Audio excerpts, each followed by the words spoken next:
Esta é o terceiro vídeo sobre a declinação. Nos dois vídeos anteriores, nós oferecemos uma introdução geral ao tema. Agora nós vamos entrar em detalhes e apresentar o tema passo por passo. Então, a declinação do sistema nominal. Além de conjugar os verbos, a língua grega também flexiona as palavras que pertencem ao sistema nominal. Flexiona quer dizer muda a terminação das palavras que pertencem ao sistema nominal. Quais são as palavras que pertencem ao sistema nominal?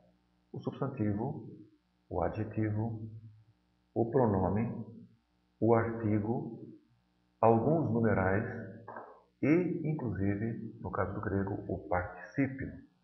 O particípio, em princípio, é um verbo, mas ele também pode exercer, no grego, a função de adjetivo ou substantivo, por isso também o particípio é declinado. Então, a esta flexão, a esta mudança na terminação das palavras, nós damos o nome de declinação. Então, o que é declinar?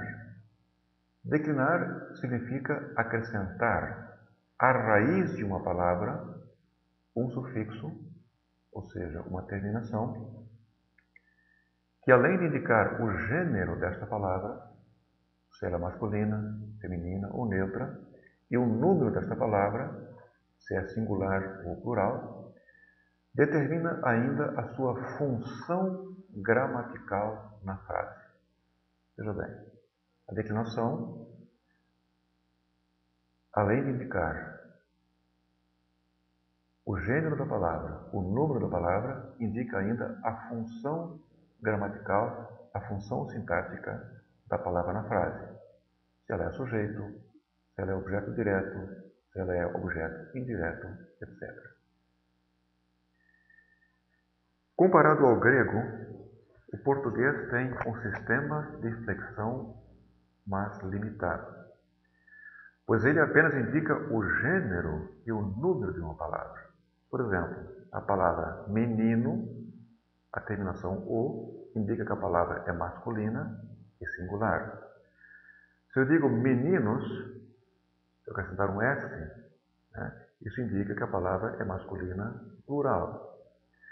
Se eu escrever menina, o A indica que a palavra é feminina singular. Se eu disser meninas, a terminação AS indica que a palavra é feminina plural. A palavra em si nada indica sobre a sua função sintática dentro de uma frase, ou seja, se ela exerce papel de sujeito, objeto, etc. Em português, é o lugar da palavra que indica a função que ela exerce numa frase. Vejam essas duas frases. O apóstolo vê o homem vê o apóstolo. As duas frases possuem exatamente as mesmas palavras, mas dizem coisas bem diferentes. A diferença se deve à relação que os dois substantivos, apóstolo e homem, possuem com o verbo ver. Na primeira frase, apóstolo é o sujeito e homem é o objeto da frase. Na segunda frase é o contrário, mas a grafia das palavras não muda para designar a sua função como sujeito ou como objeto da frase. O que muda é o lugar das palavras na frase, em português. Conforme a estrutura da língua portuguesa, o sujeito costuma vir antes do verbo e o objeto vem depois do verbo. Mesmo que pequenas mudanças na ordem das palavras também sejam possíveis em português, a sensibilidade da língua não as recomenda.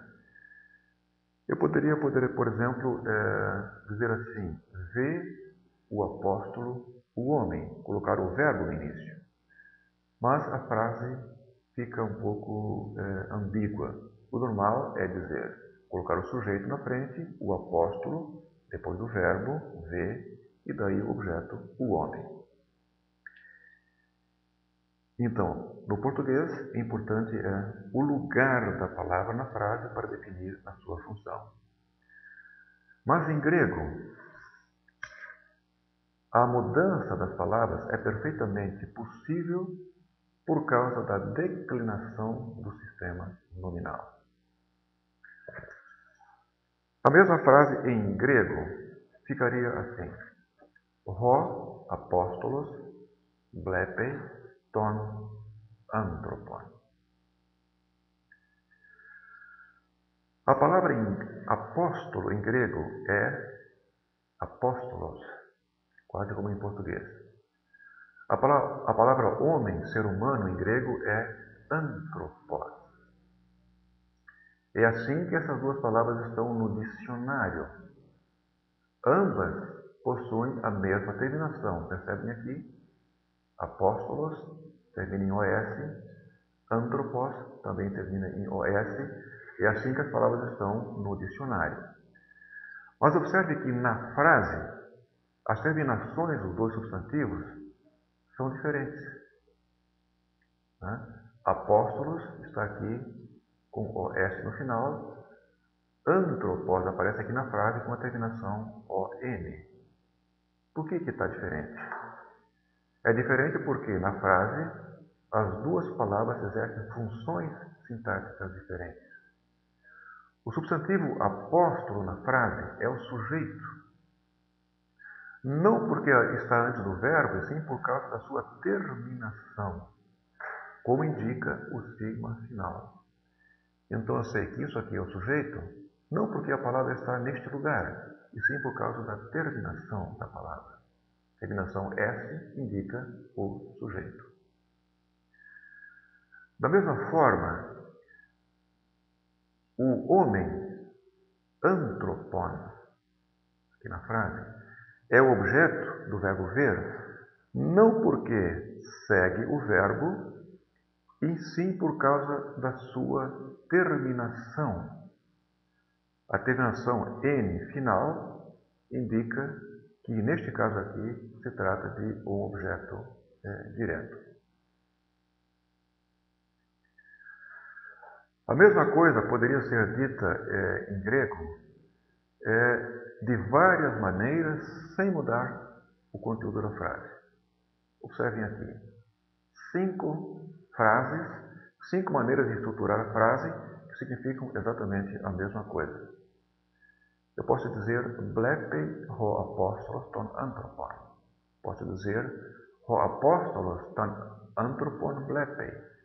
Ou então, ton anthropon ho apóstolos blepei. Ou então, blepei ton anthropon ho apóstolos. Ou ainda, ton anthropon blepei ho apóstolos. A ordem das palavras na frase não é crucial, pois o grego indica a função do substantivo através da declinação. A primeira sentença, porém, indica a ordem normal das palavras na língua grega. Via de regra, o verbo antecede o sujeito. Mas mesmo assim, é bom observar que a ordem das palavras não é totalmente livre. Por exemplo, nos exemplos acima, o artigo sempre precisa estar antes do substantivo. Observam aqui? Ho apóstolos, ton anthropon. O artigo sempre deve permanecer antes do substantivo.